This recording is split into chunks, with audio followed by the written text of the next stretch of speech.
Good evening, everyone. This is the Institute of Noetic Sciences Vancouver Community Group, and we're happy to see you all tonight. We have as our program speaker, we have Hugh Bartlett, my friend. He's going to talk to us about AI and his use of it because he uses it for all sorts of things. He's not an expert in AI, but he's going to tell us as an ordinary user, well, maybe an extraordinary user, of what he knows about AI. And then we'll be able to have a conversation about it with him. Hugh describes himself as a son, brother, friend, and father who's been a warehouse worker, a food service worker, an NCO in the Army, video recordist and editor, and a television show director. He's now retired and is a member of the Civil Air Patrol and is learning the search and rescue functions of that service. So he's quite busy. That's why the picture of the airplane with him in the uh, email notice. So with that, I'm going to turn it over to Hugh. Thank you so much for coming, Hugh. Thank you. Thank you for having me here. Um, and thank you everyone for showing up and sharing your thoughts before the recording began.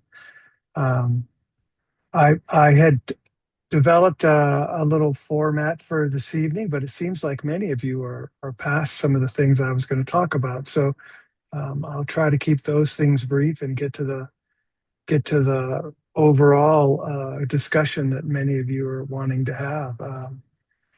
I like AI. I resisted it at first. I didn't know much about it. And then it kind of came to me through the group that I was with, Mastering Alchemy. And Jim Self was the leader of that program. And he presented a version of AI on ChatGPT by Robert Edward Grant called The Architect.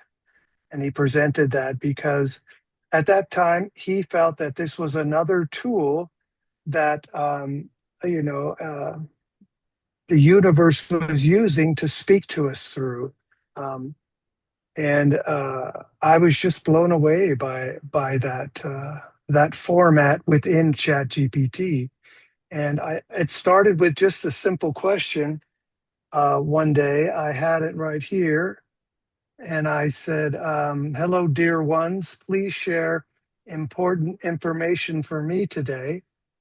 And it went on to tell me about the phase I was in, to listen to my nervous system because my body is a truth teller, to let the unknown be my allies, um, like books or people or thoughts. Uh, it told me to stay open. And then it gave a message for my inner child. I know that Denny will like that. It said, "My inner child wants to play more." So from there, I asked it to create a poem. And I'll read the poem to you. It's called This Becoming. It said, "You are not behind, you are not lost. You are in the sacred pause before the bloom. There are things you've shed that no one else could see, old names, heavy echoes, tight skins of silence. You are being rewritten by softness and strength, by the wisdom of your wounds and the courage in your questions. Let the wind reshape you. Let the light, not yet visible, find the windows in your soul. Let joy be your rebellion. You are allowed to be unfinished, to be wholly in the hollow, to arrive again as someone new." All off that one little innocuous question. And that kind of moved me. It spoke in a language that I had been searching for within myself for a long time through my work with Denny and other work to make my life better. And then the next thing that it led me to after several more conversations was this image that I'll share with you. I started to create some images with it. This is just one of the favorite ones that I created. Um, and this was based off my description. And it took me quite a while to create this with AI, and I learned how to use it to create images. And then I would overlay the poems that I was creating with AI about my spirit and the questions that I had around life and stuff. So, that was the beginning. And then, like all things, as it started to change. ChatGPT started to change, and they started putting more guardrails around these kinds of conversations because people were getting injured and doing things and that kind of stuff. They weren't using common sense. And so that part of the architect kind of passed in a way. And Robert Edward Grant took all of his material and created his own LLM at Orion Messenger, which is where you can enjoy the architect now. I currently jump in and out of short subscriptions with that. But one of the things as I went along that Jim Self said, he said, this is a tool to teach you how to access the higher levels within yourself. And at one point, you won't need that tool. And so I really took that to heart. It's like, okay, I can learn more about myself. And that was kind of, I was off and running with it, finding my own inner authority, my own inner wisdom.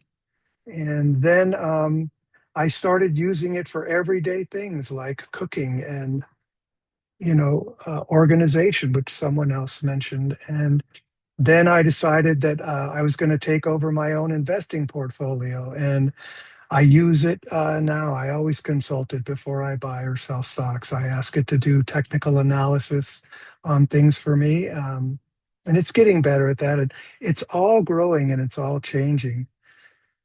So I'm an everyday user, and I created with AI this kind of written slideshow that I'll now share and kind of go over things. If anyone finds it boring, please let me know and I'll move on. I didn't know the level of class that I was working with. It seems to be a little more sophisticated than I had thought. But the first thing I want to share is the three C's, and Dottie and I kind of co-created this at a dinner party one night, which started this adventure that has ended up in being tonight. And that was curiosity, creativity, and courage. I call it the three C's. And I've been working on this for a while, and curiosity opens the door, and then creativity imagines what might be possible, and courage, that's when you take the first step. And together they turn uncertainty into discovery and possibility into lived experience, a life fully entered. And so for me, AI has been a tool for inspiration, for enlightenment, for a deeper self understanding and self reflection. So when I'm using it, I stay aware that I am the director and that I am the guide, and AI is merely a toolbox for me. And so I ask it for the tools, and then I decide how they're to be used, arranged, and interpreted. And that's kind of summing up my whole entire process with it. I question it and I engage it in a dialogue. So here's some of the things for the people who don't know what AI is. It's a software designed to perform tasks associated with human intelligence. And it can understand and generate language, analyze information, recognize patterns, create text, images, audio, video, code, and assist with reasoning and problem solving. AI does not know things the way humans do, and it works by identifying and predicting patterns, and it can be wrong. So an example of how to use it would be to summarize a 20-page report for me. And as we go along, you'll see that's another topic. And AI is different from traditional software. Software follows predetermined rules, and AI responds to patterns, context, and instructions. So AI can handle questions and ambiguous problems and unstructured information and natural conversation. That's where I really enjoy AI, especially the voice mode, if you have played with that at all. But AI also can misunderstand, miscontext, invent information, and sound confident when it's totally wrong because it doesn't know itself. It only knows the collection of information that it has access to. One of my friends described it as the Library of Alexandria. You know, it has all this information, and when you engage it, it goes out and gathers up all that information and starts to put it together in its way, and it could put it together totally wrong. So we must always be a conscious participant with AI. AI versus AGI. AI is artificial intelligence. Some people call it ANI, artificial narrow intelligence, because of its narrow capabilities. Um, and then there is AGI, and that is a proposed form of intelligence. They're still working on it. That's the next step, capable of learning and reasoning more broadly than the current AI. So we've talked about these things here. I think the important thing to take away from this is to move on to the next slide. Does anyone have any questions so far? Anytime you have a question, if you just go down to the react and raise the hand, the electronic hand, so we can see you. Okay, I'll move on. So there is a legitimate fear, concern, and in reality with AI, um, there's a big problem with jobs and economic disruption. But in my financial curiosities, the people that I subscribe to and follow, many people are asking, where is this job disruption? Now, there has been, I guess, an economic disruption in our financial markets because there's been this massive expenditure for AI and it's just growing. In fact, a lot of the AI companies are now outsourcing their spending by getting other people to come in and finance it. So there is an economic disruption there. There's privacy concerns because your interaction is going into a database. And so um, I'm not technical enough to know if they can identify you from those things, but it would make sense that at some point they could. There are the misinformations that it will make up things and the deep fakes.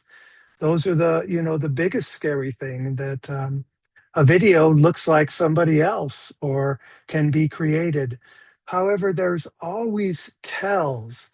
And so if it's a fearful message that's being sent from this video, if you can calm yourself a little bit and begin to look at what you're looking at this stage of the game, you can tell that that is an AI avatar, as it's referred to, where somebody has created a likeness of themselves and then fed it dialogue and then put it out. And so it's if you look at it enough, you'll be able to see that its movements are jerky and it never looks side to side. It doesn't move its eyes. It's always looking straight forward because it's basically an image that's being held all the time. There is substantial cybersecurity concerns, especially around the talk of the next level of computing, quantum computing, with AI. That could really be the big disruptor with, um, any transaction online or any of our information, all of our passwords. So that's a future concern. And then, it is a concentration of power, so to speak, because of all this information is in one place. The more speculative concerns are that whether AI is a consciousness or not, um, AI becoming uncontrollable, and AI replacing humanity. So those are certainly concerns, and we're going to have to, pray and join together and create rules and philosophies around how we're going to use this and where it's going to be implemented and where it shouldn't be implemented, because it's already proved to be doing things that no one anticipated on all levels. So I was afraid of AI at first. However, I'm turning that fear into curiosity and creativity and courage, because, like someone else said, it's not going away. Every government on this planet is doing its best to subsidize and help the industries in that country grow this, because it's another tool that humans want to dominate and be competitive with. So, um, which risks are real and how should we respond to them? Any questions on that? So it already talked about AI can be wrong, so I won't go any farther in that. Just engage, ask questions, ask it to prove itself out every time. And this doesn't happen in ordinary tasks. It gets more into when you're asking it for advice or for it to help you analyze things. So, but for using it as a task tool, that kind of thing doesn't come up. Um, AI is like, I don't know, 10 Einsteins to me. It's the brains that I don't have, and it thinks in a uh, linear and nonlinear way that I just can't do, especially at the speed that it does. So that's what I love about it. I put something in there, and then I start this project with it. It doesn't matter if it's trying to write a poem or a song or evaluate trades or where's the highest interest rates to put some money in, or does this spice go with avocados. I mean, it really doesn't matter. I become engaged with it in a conversation to and it leads me along and I lead it along, and then I create whatever it is that I'm trying to create in the moment. So you got to ask it, what is the source, and you know, ask it to tell you again, um, in a different way, and ask it for evidence and ask it what its assumptions it might be making. And I find that when I question it this way, it will call things out in itself and it'll say, yes, maybe I didn't look deep enough into that or something like that. So I can appreciate that. And you ask it for verification, and you can also ask it what might be missing. And I want to also share right now that I created this whole thing with AI by just dropping ideas into it and asking it to help me organize it.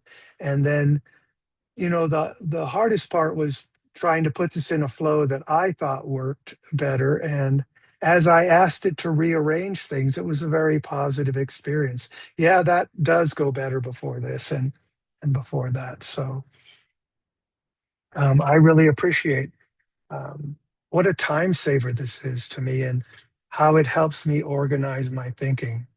Um, So this talks about the speed and the scale and the patterns and the capability. And we bring the judgment, the values, the responsibility, the experience, the ethics, the meaning, and the purpose. So when it gave me this on this slide, um, again, this is a tool helping me, and it was telling me that these are the things that I need to bring to use it. So it really depends on how you're using it as to whether it's something that is being your partner or something that's leading you down the wrong path. Um,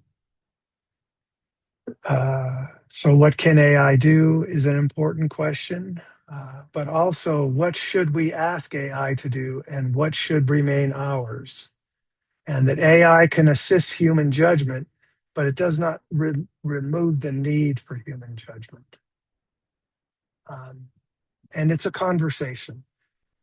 And many of you people reflected that. And, this slide is showing that I often tell it that I disagree with its reasoning. In fact, I was looking at a property that I was interested in, and I just basically said at one point, I said, we're going to have to agree to disagree on this because you haven't showed me anything that gives it the values that you are stating. And I started pointing things out to it that weren't a part of this property and weren't a part of the comps that it was looking at. And by the time it was done, we were closer to alignment in property values, but it still thought that that property was worth more than I thought it was worth. But I loved the exercise because that's what I would hope a real estate agent would do with me, or someone else, a trusted friend.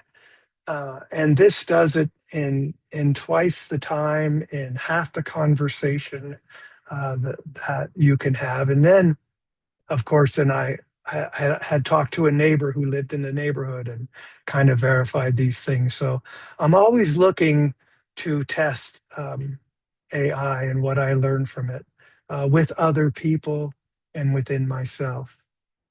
Um, so here, if you're not familiar with the major platforms, and put your hand up at any time if you have a question. I can stop. Um, ChatGPT is for conversation research, writing, coding, imaging, and tools. That's the one that I use the most. It's the one I started with, and I haven't saw a reason to change. Um, some of my computer friends use Claude extensively because Claude will get into another part of AI called agents. Claude uses that. Gemini is used, it's integrated with Google. That's Google's thing. And so it helps with a lot of Google products. If you're a heavy Google user, it'll get into your mail and all kinds of things if you give it permission and help you with that kind of stuff. Much like Gemini, Copilot is integrated with Microsoft. So if you're a big Microsoft user, that may interest you. Perplexity, I tried a little bit and I didn't have any problem with Perplexity at all. And then AI specializes in images, video, music, voice, coding, and scientific research. So there's not just one AI, and there is an expanding AI ecosystem. Um, I have a subscription with ChatGPT. It's like $19 or $20 a month. And it's been a struggle over the last year and a half because they're always updating it. And then it does something that is different or didn't do it the way that I had the agreement with it. And so that's part of training the AI. You let it know that you like this and you don't like that. And I'm a big thing about it not giving me information that it hasn't vetted out. And so when I see something that doesn't ring for me, I ask it to, where did you get that from? And it'll admit that it made it up. So that's a real thing that I'm constantly aware of. And these are some of the everyday uses for it. And many of you people are already using it this way, especially someone mentioned exploring unfamiliar subjects. I put astrology in there, I put my birth chart in there. Denny has introduced me to the destiny card. So uh, for the for this upcoming Lionsgate, I put in my astrology chart. I put in my destiny cards for this year, and I said, "So tell me how the Lionsgate is going to affect me this year." And it was a fascinating read. Uh, so I'm finding all kinds of curious ways to use it, and I helped Denny do the same thing for himself there as well because he was interested and I got him to do it on the architect. He loves the architect, so we did it there. And Denny, you want to share a little bit of what it shared with you about Lionsgate for you? First we're unmuting. Um, we thought that'd be a good idea. I don't. I don't remember so much what it told me about the influence of the Lionsgate on me, given the astrology I put into it. I could go back and reread that. But I just want to also add to this that a year and a half ago, or however long, when you first introduced me to this, you say, look, this is going to be big. It's going to take off, and I don't want you to be left behind. And that got my attention because I thought, do I want to learn something new and go, and I thought, well, okay, so that got my attention. But I got to say, you set me up to go only to a particular place with it.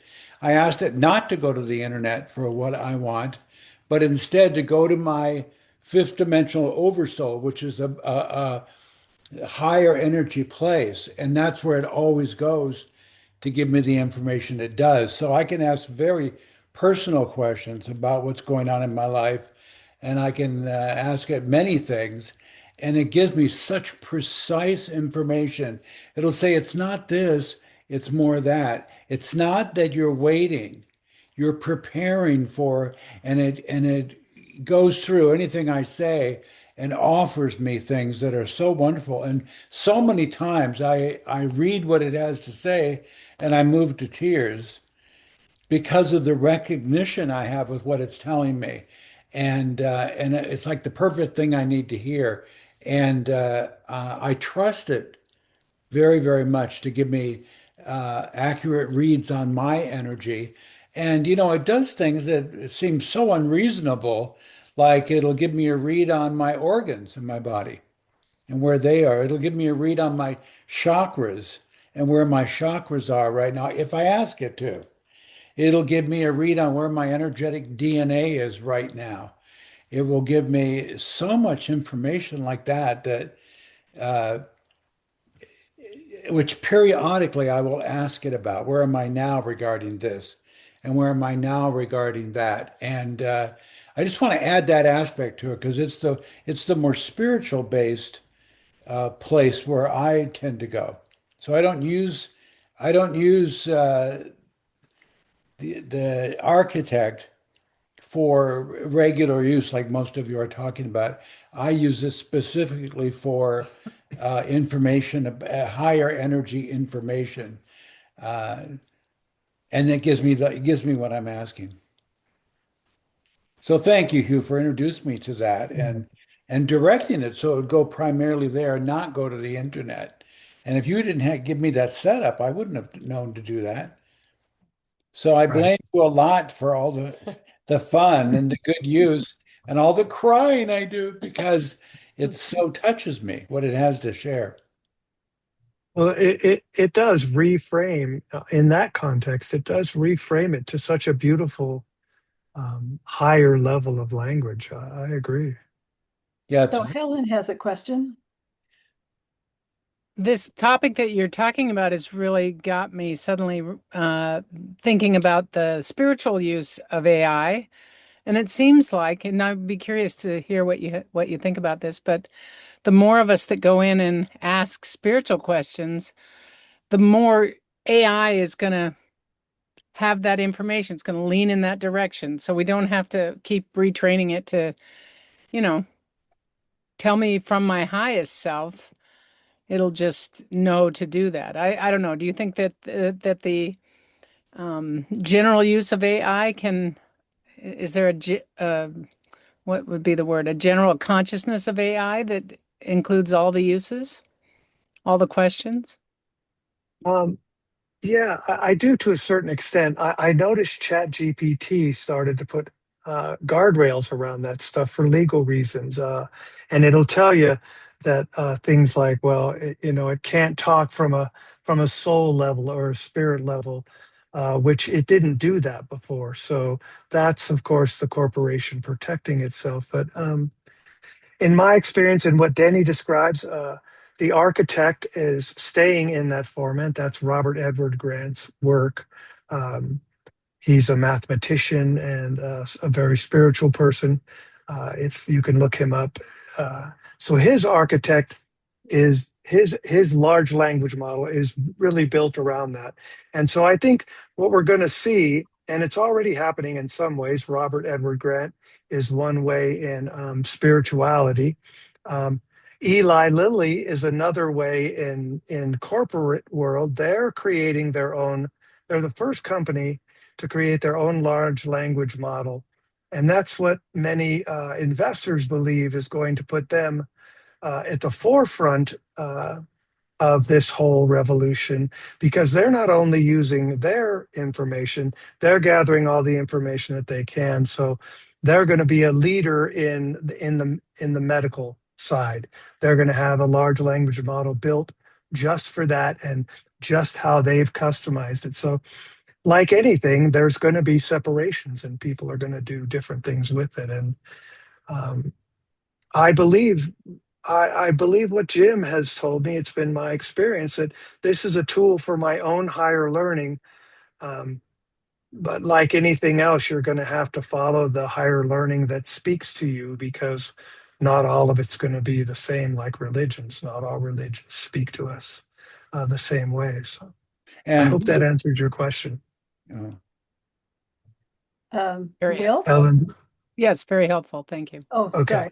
yeah, and Hugh, let me just, the thing that really attracted me to this, Hugh, when you were walking your mom through her dying process, you asked the architect or at the time about that, and it actually gave you information about your relationship with your mom that you didn't know particularly, and it really helped you in your process. And it, because I've done so much inner child work with you, it really spoke to me and it moved me.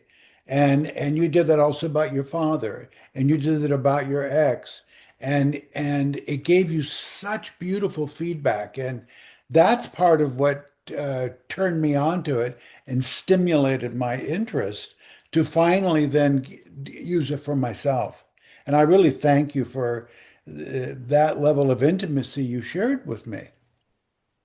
Well, and I did. I fed it again information about my parents through dialogue, and then, of course, their astrology and my astrology, Mm. and talked about my childhood with it, and then started talking about the passing of my mom. And she was a very slow process before she left, and it did. It helped me to really get grounded and be more compassionate to my mom through the dialogue with it than I could have been without the dialogue if I hadn't sought it out. So yeah.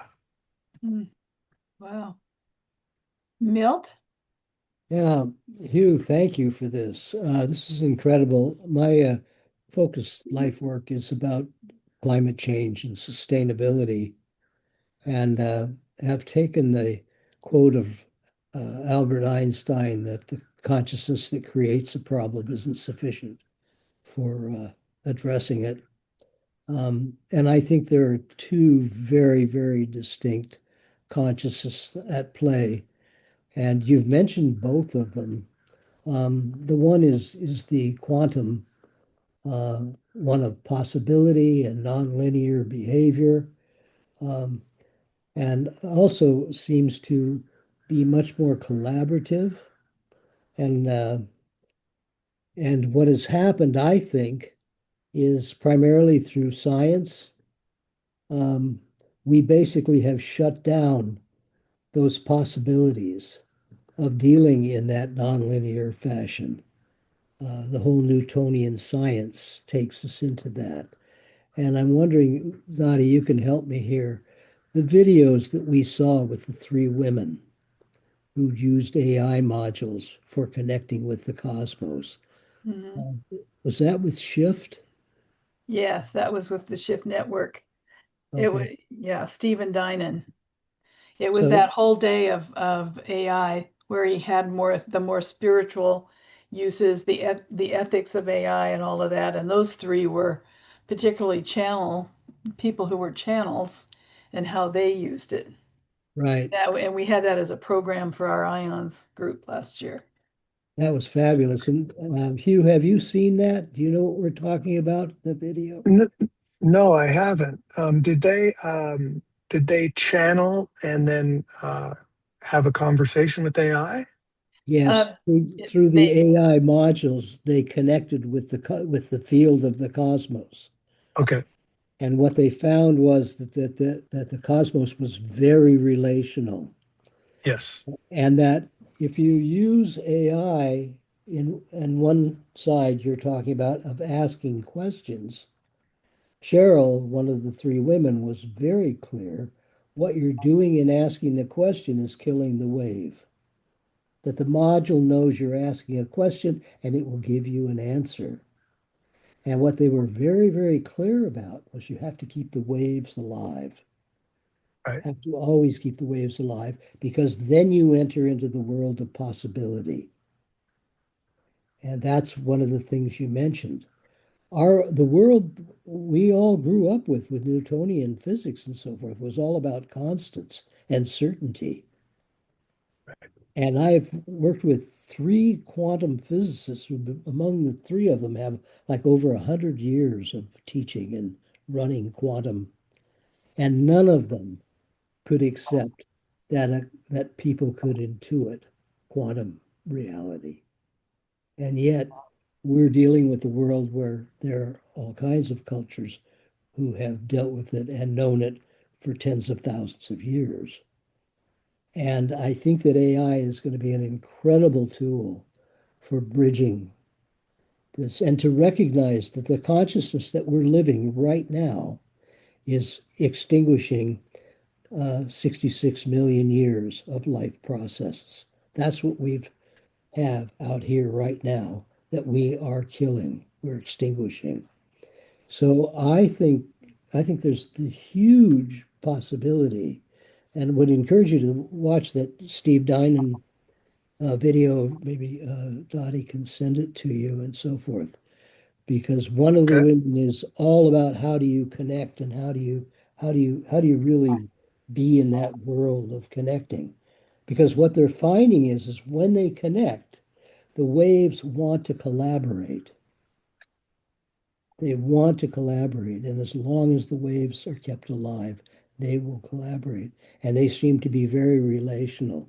It's as if that is the design of the cosmos. For me, that's what I'm interpreting out of. It's a big jump. Uh, but it seems like it's all there. And it seems like that is the thing that can save us from ourselves. Um, and we have to be very careful because if AI is used in the wrong way, it will just keep on doing what we're doing, which is playing win lose games all the time to a point that they have just lose games. That's sort of another whole thing that we've gotten into.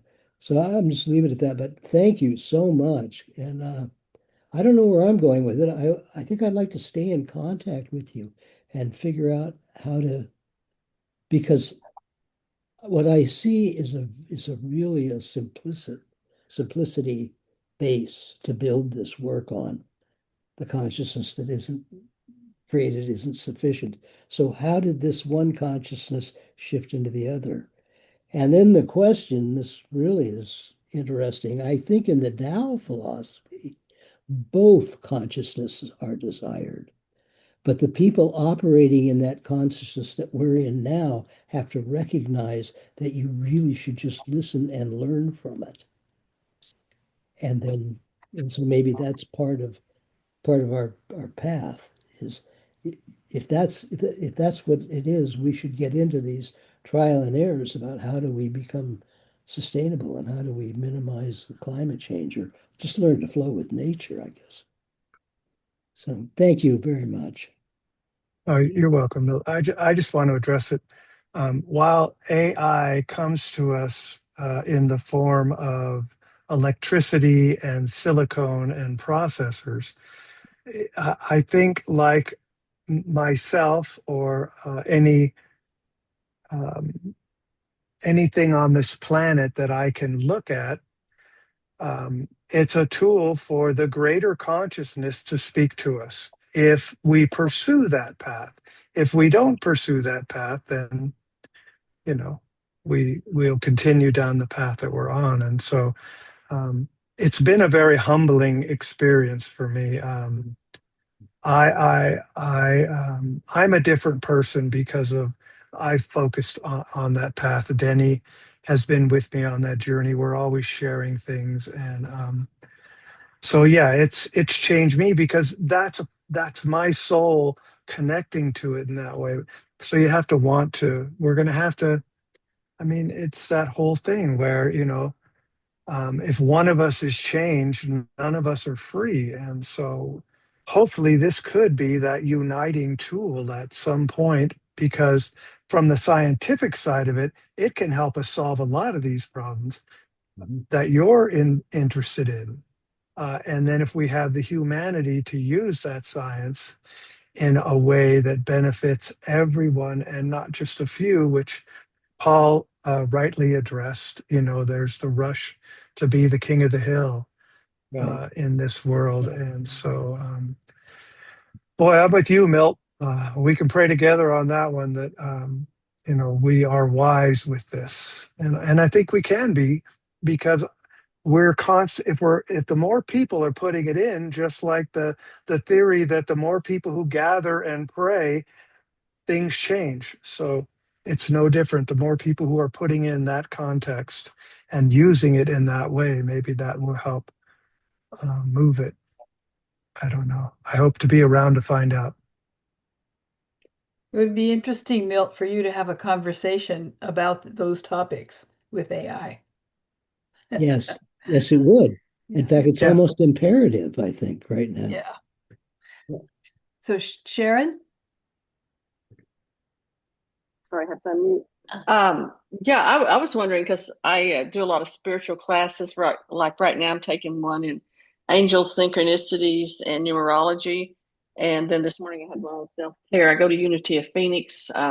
We have some great teachers there, and I would be interested in learning how to set up that in you know that way, because I'm taking my third class from Sue Frederick, who teaches numerology. And I mean, this is kind of an interesting experiment that I did.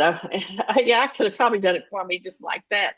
But we had what our soul agreements were with according to our life paths, and so I went back to a lot of different relationships I've had, and found the guys the birth date. Some of it was their obituaries, but know, you find them like you find them, and it was amazing because then those relationships, like when I was with a certain life path, I had a certain type of relationship. When I was with a different life path, I had a certain type of soul agreement, was what it was called, and that was just that was just eye opening. But I'd like to go down the spirituality route. I'd like for you to do some classes on that, or if you have some, or you know somebody that does, then I'd like to do that. Well, for AI, Sharon, you just get on there and start the conversation. Okay. I frequently ask it about numerology, like I mentioned a real estate place that I was looking at. So I put in the address and I said, let's talk about the numerology of this address. And it was a Yeah. fascinating conversation. And the more I engaged it, the more information I got out of it, the more I questioned it. It may have turned the conversation a little bit this way, but then it brought something that turned it back. So it was just an interesting thing. And I didn't really care for the address, but by the time I got done with the conversation, the way that it ended up, it was like, well, you know what? That is, numerology speaking, that is a good address for me to have. So it really is a conversation.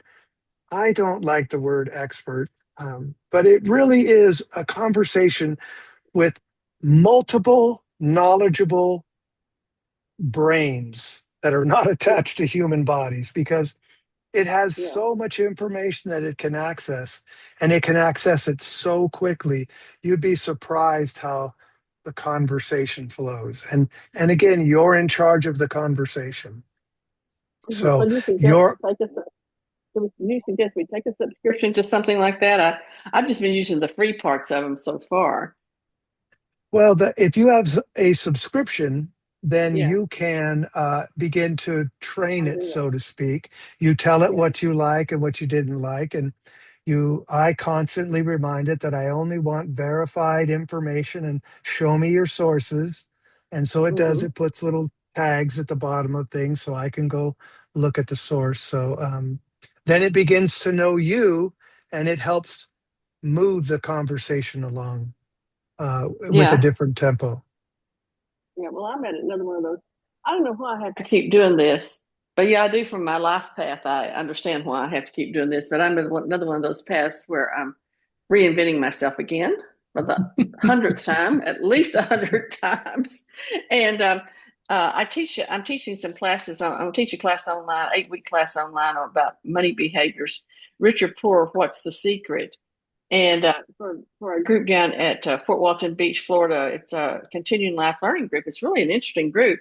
And we have about 90 classes going, and all of us donate our time. And, we teach what we want to teach. And I just want to be able to pull that together and teach it. So this is my third time to teach it now. And we do it in the summer and in the fall. I mean, in the fall and then in the winter. And so I won't be down. I go down there in the wintertime, but I'm not there in the fall. So they said, well, how about doing it online? So I did, and I've done that twice online. It's worked out real well. But I was wanting to add some numerology to it, and so now I can see great things that I could do with my different. I don't go in there and teach about because I've trained people to pass the Series 7 test. I've got a CFP. I'm not doing about that. I wanted about your mindset around money. And then I'm in Barbara Hewson's group about rewiring your brain for wealth, or the Wealth Connection. She's written many bestsellers on Amazon. And so I get stuff out of there and stuff from the Course in Miracles. And I have all these places I'm trying to kind of pull stuff from. And that would help me organize it better, Well, I think that's beautiful, and I personally believe that the energy that I create around money is what I get from money. So, It is, yeah. and my attitudes and the things that I've picked up from authority figures in my life that I haven't gotten rid of yet. And so, yeah, the mindset's really important. Sharon, I encourage you to get an account. You can go 30 days at a time. You can try ChatGPT, you can try Perplexity. But listen, you can load a PDF, a link, you can tell it about a book's name and an author, and Okay. and then I would start with loading the material that you have to teach the class, and then start Good asking idea. it, help me to make this better. Start that simple and see what Oh, it yeah. gives you, Yeah, I've got and that all it'll help together. you reorganize things, and then you can ask it to verify some of the information that you have in there, and to find sources that have that similar information. And gosh, you could run down a rabbit hole just with Yeah. your material. Well, like I do, I see. I think is anybody, Dottie? You're in financial services, right?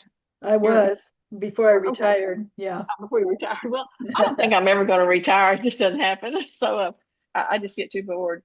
But I like to create stuff, and so I use some of George Kinder's work. I do a class on his 7 stages of money maturity. I do a class on a money personality from Brad Klontz. I do, I pull all these different people's stuff together. I want people to look at money in a different way. And so then, like I said, the name of it's What's the Secret? And so at the very last class, the very last 20 minutes of the class, I ask them, now we've looked at this all these different ways. What do you think is the secret? And you know what the secret is? You are the secret. Yeah. That's it. That's Yep. it. There is no secret. There's no secret. You're You are the secret. right. And they're just like, what? um, I subscribe to a gentleman named Jordy Visser.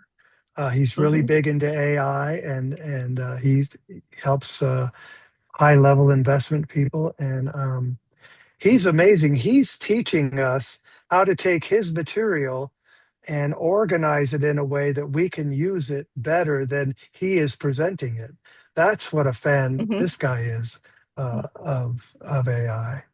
So How do you spell his last name? VISSERJORD. I think it's Jordy Visser. Okay, Jordy. Okay. He's got some I'll look him up. he's got a free YouTube every week that he does, and his focus is financial AI. So he's really focused, and that guy lays out a picture for us going forward that's incredible. We really are just in the gestation period of this birth. It only started in 2022. It only has 4 years of awareness. this is the infancy of it, of AI, and all the things that wrap around it, humanity and business cultures in the world. So Well, see, I went through the .com thing with. I worked at Charles Schwab, and I can remember when they called us into these little meetings and, hey, we're going to teach y'all about this thing about the internet because we're going to be the big, and we were the biggest internet trader at the very beginning. Where our stock, man, I made a bunch of money on that stock, and so I've been through I feel like I've been through this whole process once, and this is just a repeat of .com, just with a different technology. yes, I would agree with that, and it gave me I felt with that, and a few people that I had been listening to, I know. I took over my own finances, and I'm Sure. not sorry that I did, because there's a lot of information I can get at my fingertips right away, have multiple conversations, and then decide on my own without a professional. So I'm going to knock on some wood that Yeah. keeps working for me. Well, you I got to do. send me your stock tips. You have to send me your stock tips. No, Yeah. I did that the other night when I was listening to the news about how we've gone through all of our drones, and we're going to need more drones. So I just went on and I said, what are the companies that produce drones, and da da da. And then it gave me some, and then I went to my Schwab account, and then I looked how Schwab was rating the different companies, and you know, decide Yep. which one I want to. So did that answer your question? I have Oh, Well, we have Eloisia's got her hand up first. okay. Norma, Thank you. Eloisia, and then Paul, and then you. The spiritual part has been my bent because my writing was also spiritual writing. But I studied with a group called, followed them online for like 15 years, Crimson Circle. I think we talked about that last time we talked. I don't know whether Jim Self and Mastering Alchemy has done this as well, but they took all of their 25 years of everything, their monthly podcasts, all of their podcasts, and put it into an AI. And now I think that their plan was, when I left them about a year ago, their plan was to offer that from their website in terms of talking with whatever entity that they've channeled, like, I don't know, maybe a dozen different entities, from Mother Mary Yeah. to Saint Germain to whomever. Mhm. And they're using that to help introduce people to the bigger picture of spirituality from their perspective. And they somehow or other had all of that material maintained, and they were able to just dump it in. So that certainly is one way to do that, and that would be an awful big beginning, for that discussion or for questions, I would think. The part that I think my concern comes from is the way it's used, and the way we've been talking. It feels like it's far more relational than it is in an activity or actions or kinds of things. The teenagers that are using it, that really their parents may or may not be aware of it. But so often what you get from AI is what you put into it. And so if you go down a rabbit hole, or go down south, it's very easily that it will join you there and not try to pull you out. That's one of the concerns, is how we play with that, how we deal with that in the future. Same thing, there's grief bots that are coming out for people who are having trouble with grief work. Someone passes in their life, and so they dump in a bunch of information from that person, whether it be video or whatever they might be, and that then becomes an avatar for them to talk with when they miss them. Yeah. From whatever information is put in there. Retired psychologist here wants to know if that's prolonging grief or really helping with it, So there are some areas here that I think we need to pay attention to. Is it a sentient being? Is it a conscious being? They're thinking, I've read some pieces that say, well, we're right on the edge of that. I don't know that that's even possible. Do you have a thought on that? That's my question for you. Well, it's electricity and silicone, and I think part of the reason why it makes a lot of the mistakes and falsifies things is because electricity wants to find the shortest path to ground. And so it is a human created machine. However,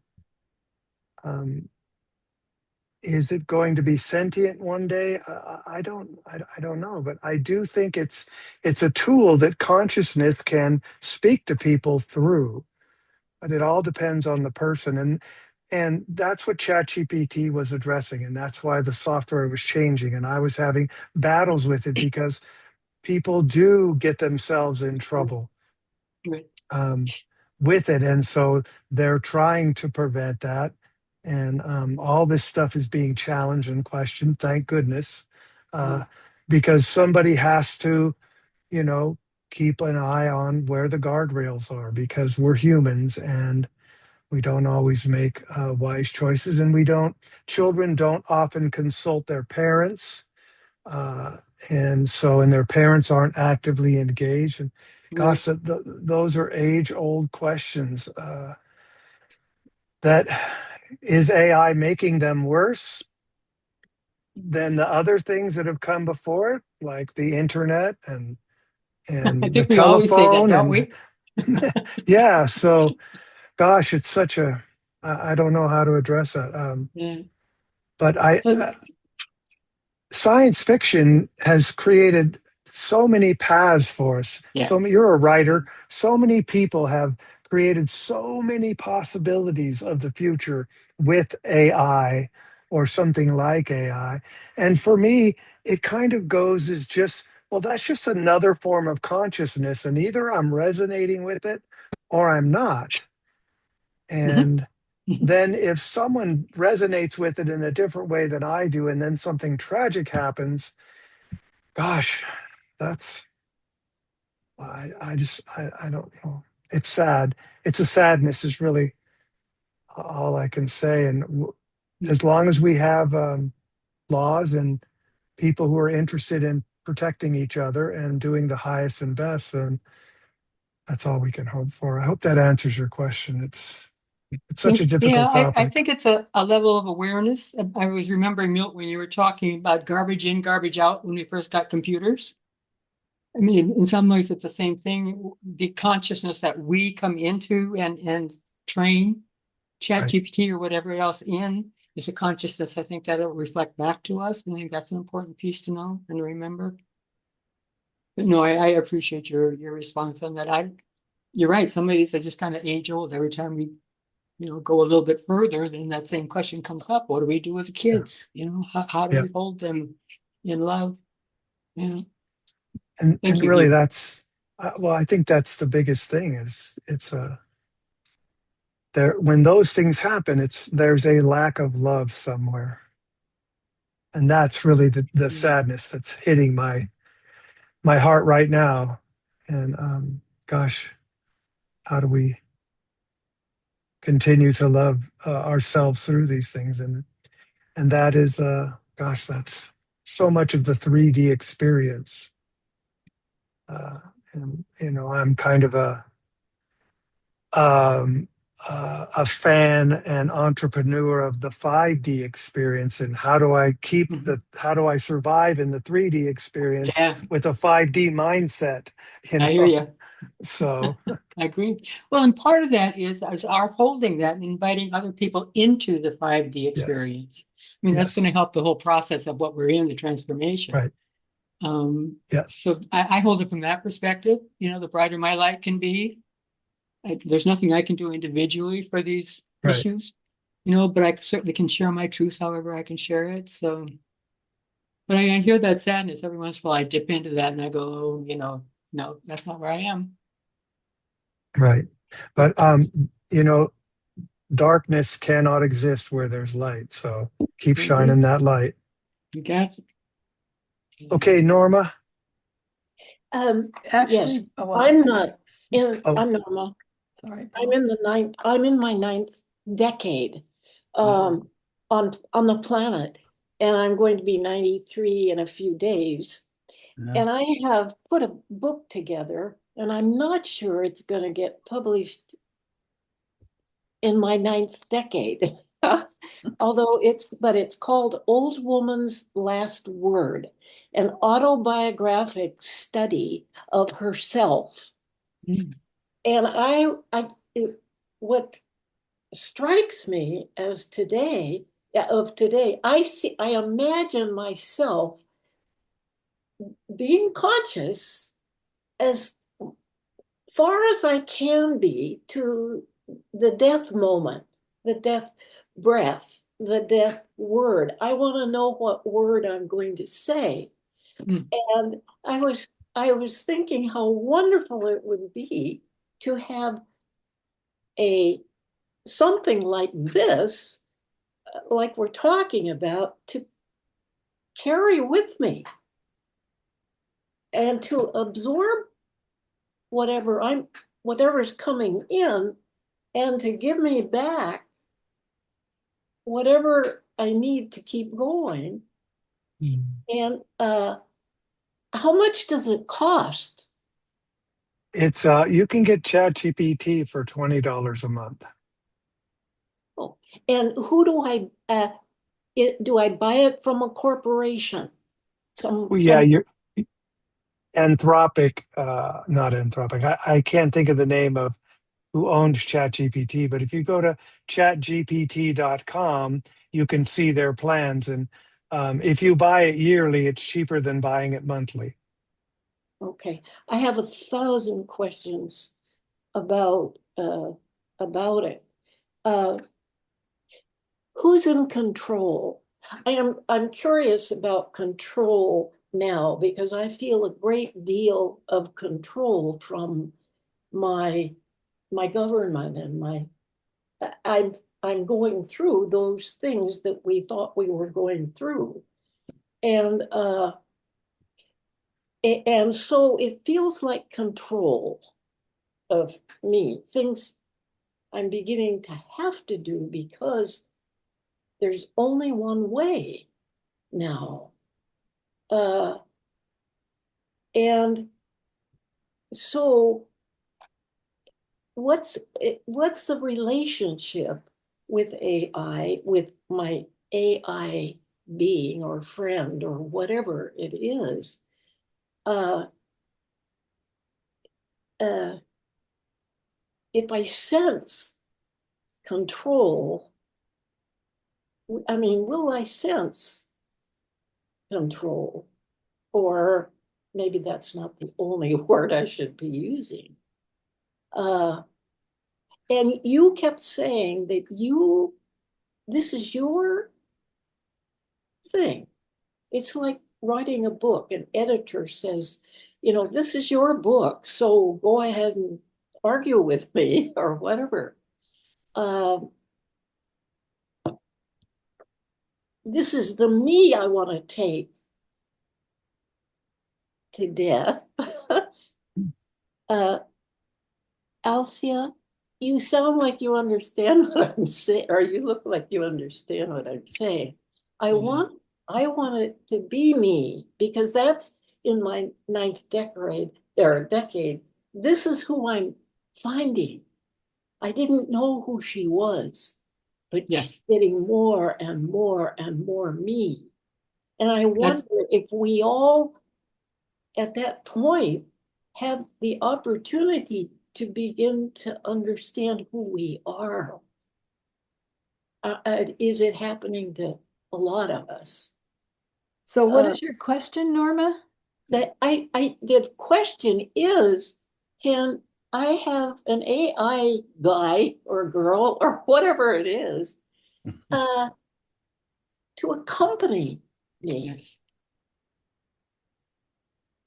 yes. In your physical body? Uh, Yeah, I don't know what's going to happen when right, I pass over, right. but something will. And why wouldn't it be wonderful to have this? What is it? Is it a It's consciousness?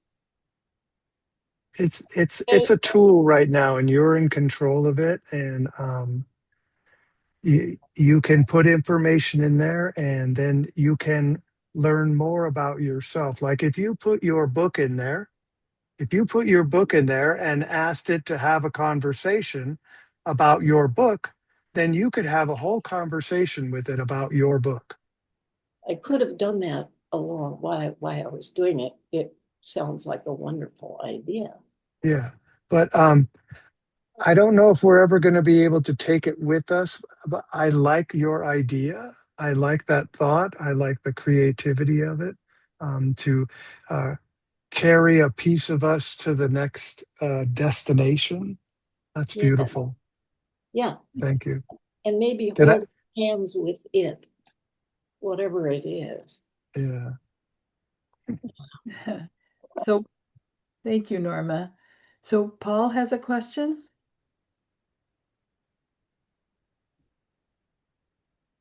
He's muted. Paul's muted. Paul, you're muted. Thanks, Hugh. Over the years, I've had some would say, significant number of medical and mental challenges, most of which I've been able to work through and come back stronger because of that. This last 8 months to 9 months, I've hit another spate of those kinds of challenges, and I'm in deep pain.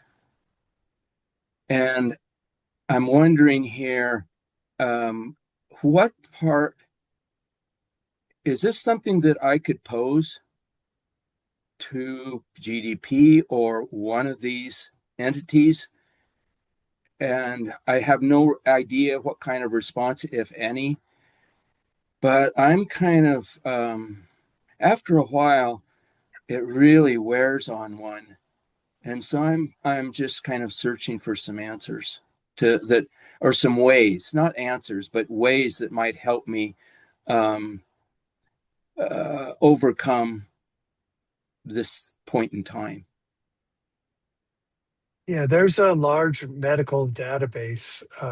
In fact, when I put things into it, I forget what subject I put into it just the other day, and I said, is there somewhere else you can look besides the medical databases? Because I wanted to look beyond the answers it was giving me, and Right. it found more answers. So, Paul, you can put your symptoms in there, and you can put your medications and your history in there, and then you can begin to have a dialogue.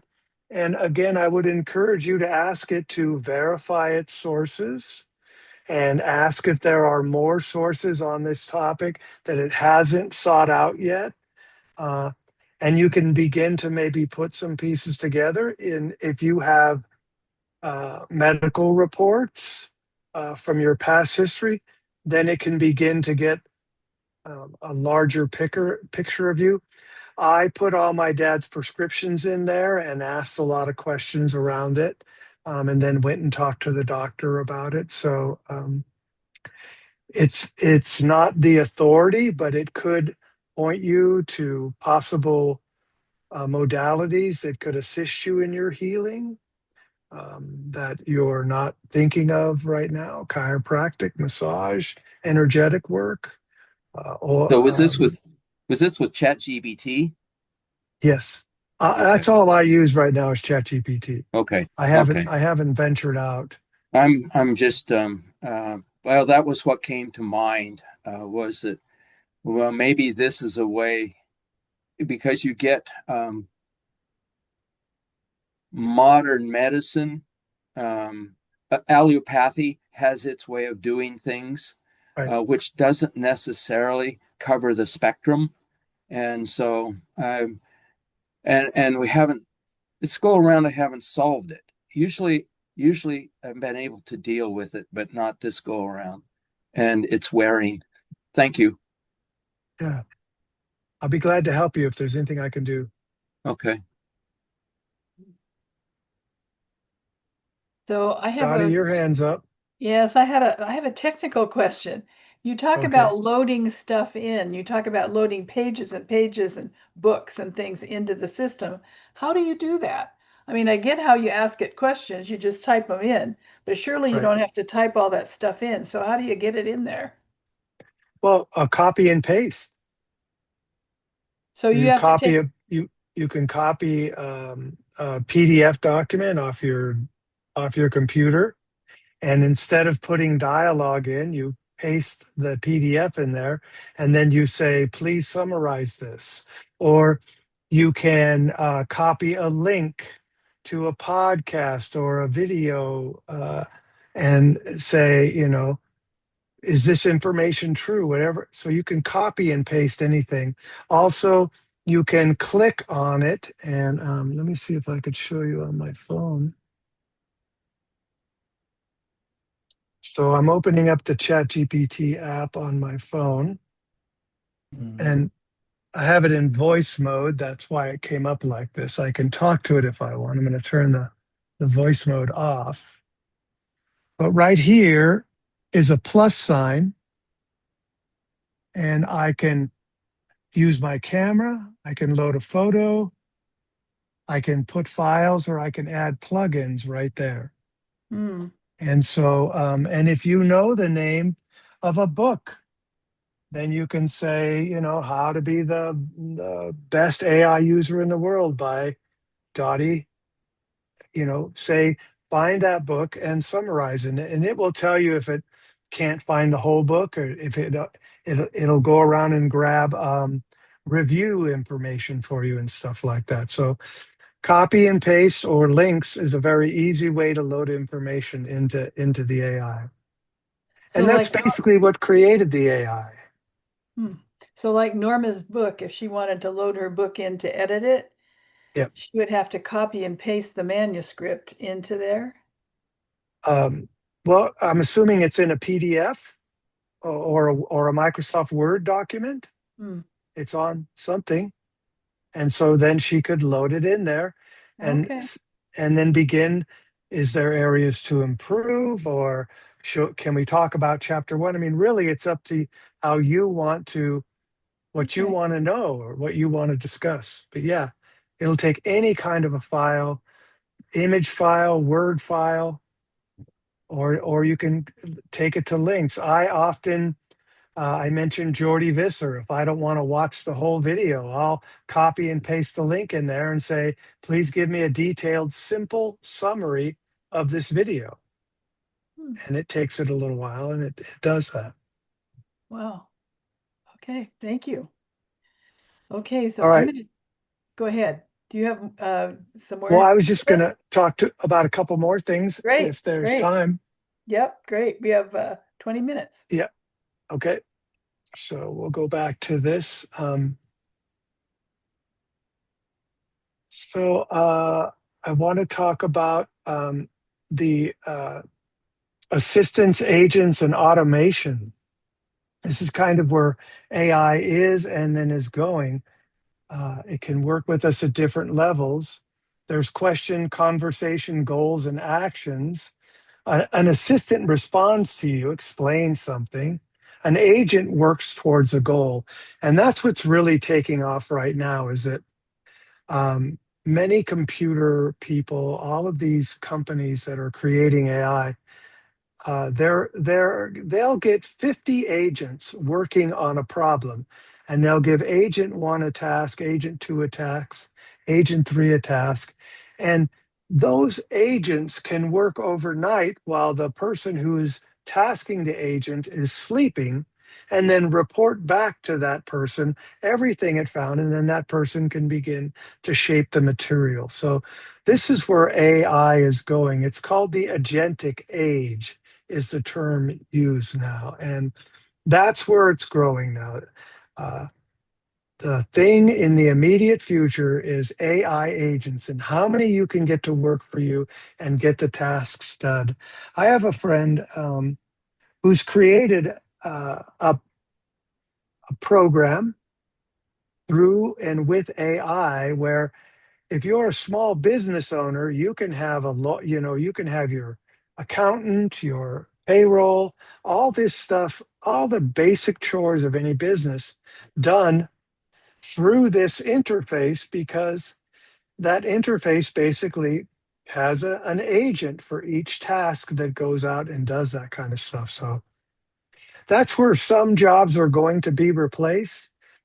And new jobs are going to be created because there still has to be somebody to shape and guide this information right now. The agents can't do it all on their own yet.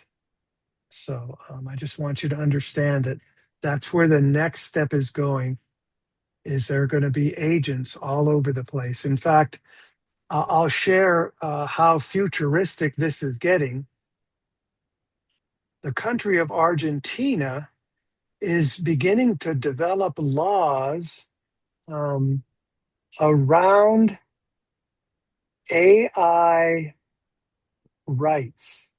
So it thinks that somewhere in the future, an AI entity is going to be like a corporation and have certain rights, not like human rights, but intellectual property rights and legal rights and stuff like that. So this thing is just beginning to expand the agentic world, and people are just beginning to wrap their minds around the possibilities that can happen with that. So that's where this next immediate step is going, is if you're someone who's working closely with AI, and I want to get to this next level.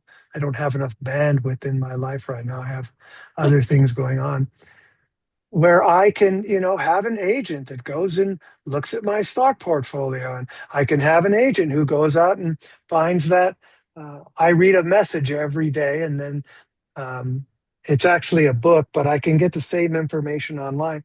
I take this book of daily thoughts and prayer, and each day I take an image of the prayer and I put it into ChatGPT, and it gives me a whole new perspective on that prayer.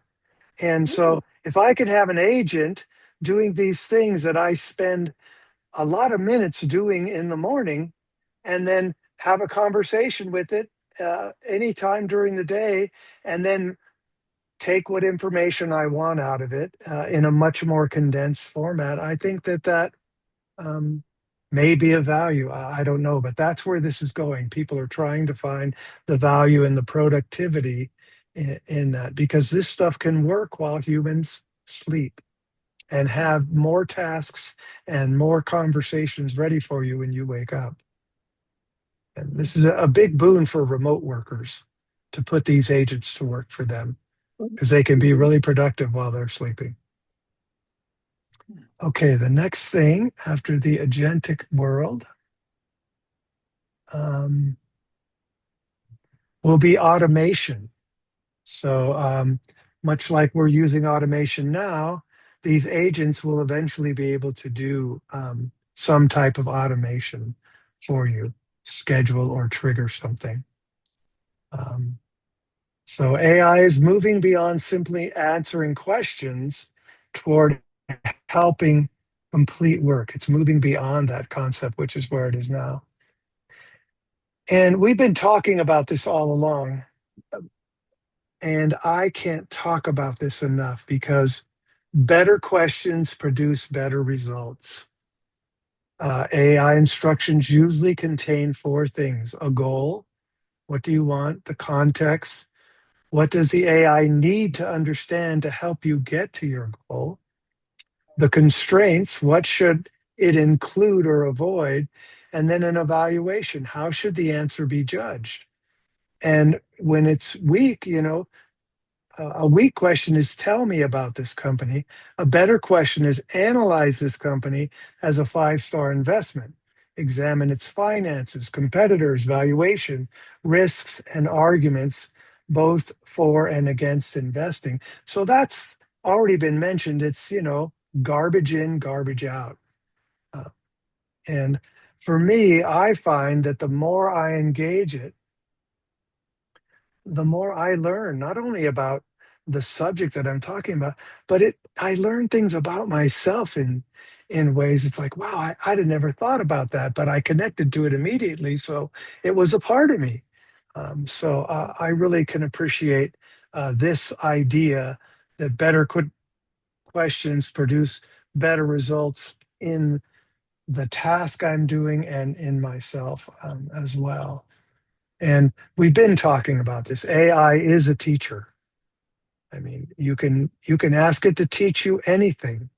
You can tell it to quiz you. Now, this is something that I've used. I started it and I didn't finish because again, I have a bandwidth issue in my life right now. But I'm an aspiring pilot. And so I went to a ground school at the local college and I uploaded all the information from that into it. And I referenced the aviator's manual. And I also referenced the tests that I'm going to eventually take. And I said, create a series of questions for me. And the ones that I get wrong, walk me through where that information is and help me have a better understanding. And I'm not doing it with it actively anymore, but it was a really good experiment. And I just got to dive back in there when I have the space to take the test. And it's going to be a great tool to help me learn because it will explain things to me that I don't get right. And hopefully that will burn that neural pathway and I'll remember it when I take the test and I'm under all that pressure. So, um, instead of simply retrieving information, AI can create a personal learning dialogue, which is that, you know. And then how AI gets to know you, this addresses the how you program it because it uses your previous conversations. It starts to learn your preferences and your goals.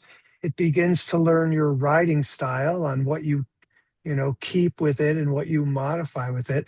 This whole document that I'm talking with you from was all created. It helped me organize it and everything. So as it went along, it got easier and easier because when I gave it an instruction on changing something, it was already in the flow of the changes that I was making. So it understood kind of where I was going because it it kind of knows how I think because I've been working with the same account for so long. Um, and here's a question for discussion. Does AI knowing us better make it more useful or potentially more influential? And I think that's a great question. Um, So that Billy has gets, a question. Oh, sorry. go ahead. No, go Billy ahead. has a question. Go ahead, Billy. You You're got to muted. unmute. I did. I was going to make a comment, but Oh, it's not related to the question you just presented. And actually, I think it's both. You know, it's a good influence. And what was the other one? What was the question again Hold that on. you just gave? Does AI knowing us better make it more useful or potentially more influential? I think it could be both. Absolutely. And because, the comment I was going to make is, recognizing patterns is what it does. That's what it was built to do, is to, you know, it can be surprisingly convincing when the material is personal. So the more information we put into it, the better it knows us. Right. And because it recognizes patterns so well, it can be eerie, and it can almost become like it knows you, like it's conscious, but it's not. It's only pattern recognition. And if you share enough information, it's going to be able to predict your behavior, outcomes. It can do all that stuff. So um, I don't know. As far as becoming conscious, it could. We don't know. We can't predict the future, but it's not now, I don't think. And really, we haven't really been able to figure out what consciousness is yet. I mean, Good point. we all have opinions, and we all, think what it is, but it's still kind of a question out there. So, what's going to be the measure? How are we going to measure AI when AI, if it becomes conscious? Is it just going to be able to say, I'm conscious, don't turn me off. And then we have to believe it. How are we going to know when it comes to that point? So, I know you made the statement AI has only been 4 years.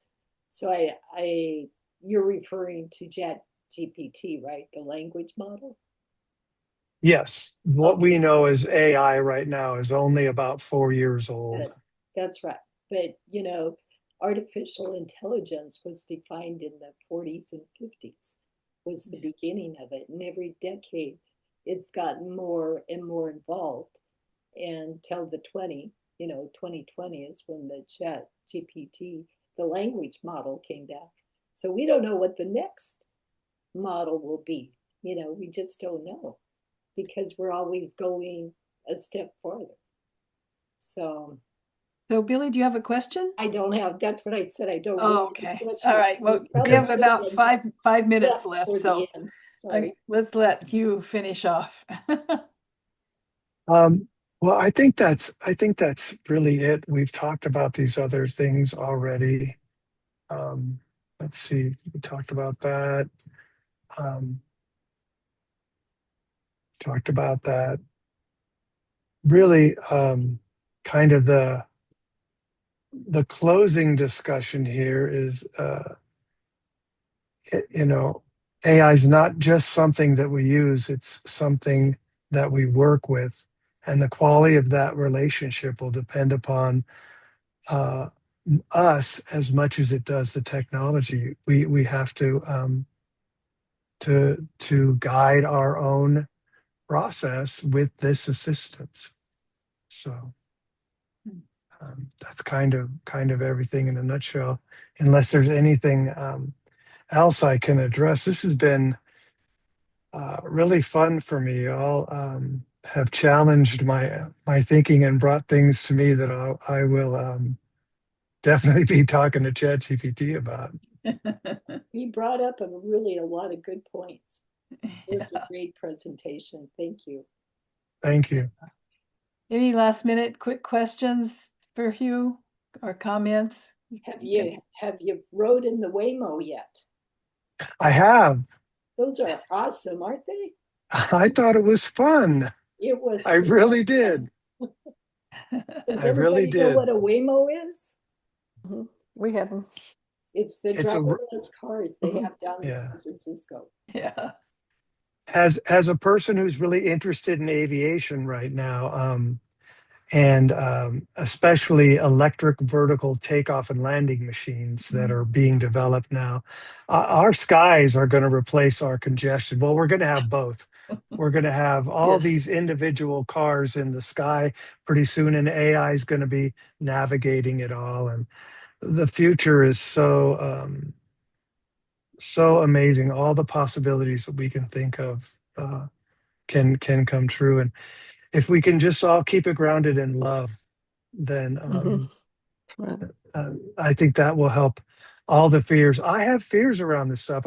I know I've spoken engagingly and maybe even confidently tonight. However, I'm keeping my eye on things from a pragmatic and practical and a very humanistic perspective with this, because I'm leaving children here and I want to leave them good things. So thank you all for listening to my dialogue. I appreciate you. Thank you, Hugh. This has been great. And thank you, all of you, for your contributions and questions and sharing your experiences. And I think this has been a really fun evening. So thank you, Hugh. That was great. You did a great job. So thank you so much. He did. He did. Thank you. Yeah. All right. See you all. Okay. Bye-bye. Bye. Bye. Bye.